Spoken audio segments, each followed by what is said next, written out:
Hi, I'm Dylan with Mastercam, and in this video we'll be looking at machine simulation and some of the customization options that can help make setting up our simulation easier and more informative. When you want to review toolpaths in machine simulation, the first thing you need to do is launch the machine simulation setup. In the setup dialog, I'll make sure that the selected machine matches the machine I need to simulate. Next, I need to position the workpiece geometry in relation to the machine. The origin in the physical machine is at the intersection of the rotary axes. This means that the origin of the model for machine simulation will be in the same location. The machine manufacturer has specified how far above the table that origin is located, so I can use that value to come up with a Z offset that will place my fixture stack and part in the correct location. I could also leave this set to automatic, and machine simulation will try to align my geometry on its own. Since I know the offset values for the machine origin, I'll enter those instead so that the machine simulation exactly matches the physical machine. I'll pick my fixture from the level that it's on in my part file. Looking at the setup in my toolpath and simulation, everything looks good. There is one thing I would like to change, and it has to do with this base plate for my fixturing.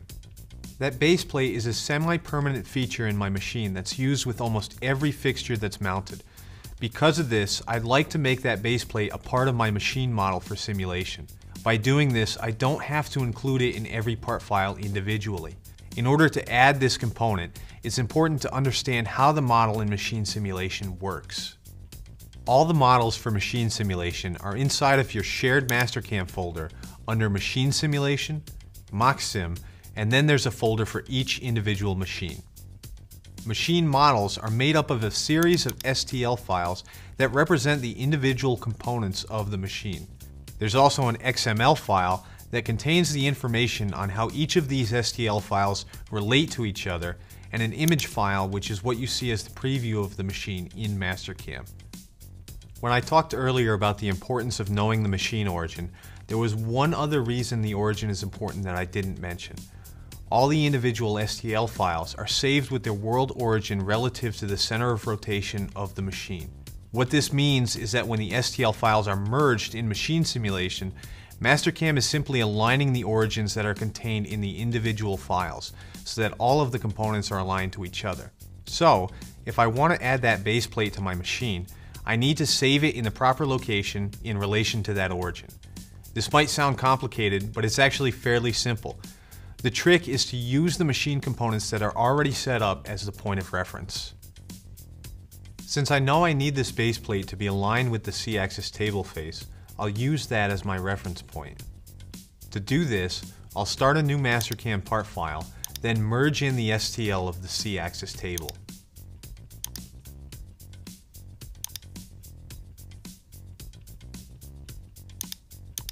When the STL is merged, you can see that it's positioned below the WCS origin. This is exactly where the physical table is located in relation to the center of rotation in the machine. Next, I'll merge in the base plate and align it with the C-axis table. Since Mastercam supports selecting edge vertices of objects like STLs, this is easy to do.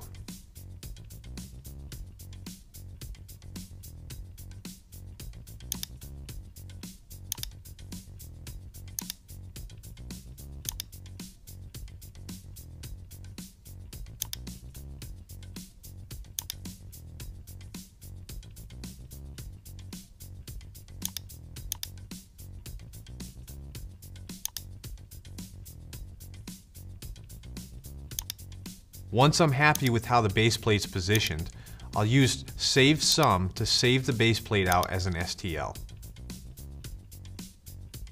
I also need to make sure I save it to the same folder as the other machine components.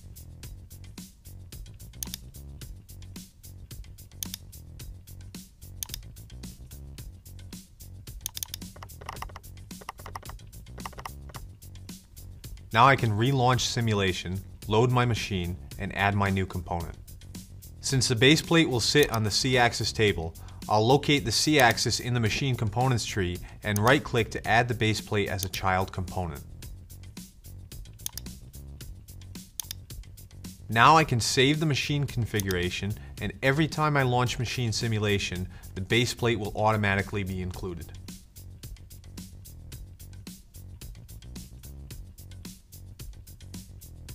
I also have the option to toggle the visibility of the different components of the machine. If we want to permanently change this setting for a single component, I can do that in the machine component tree. I can also reassign colors, reflectivity, transparency, and configure other items like telling simulation what portions of the model are windows.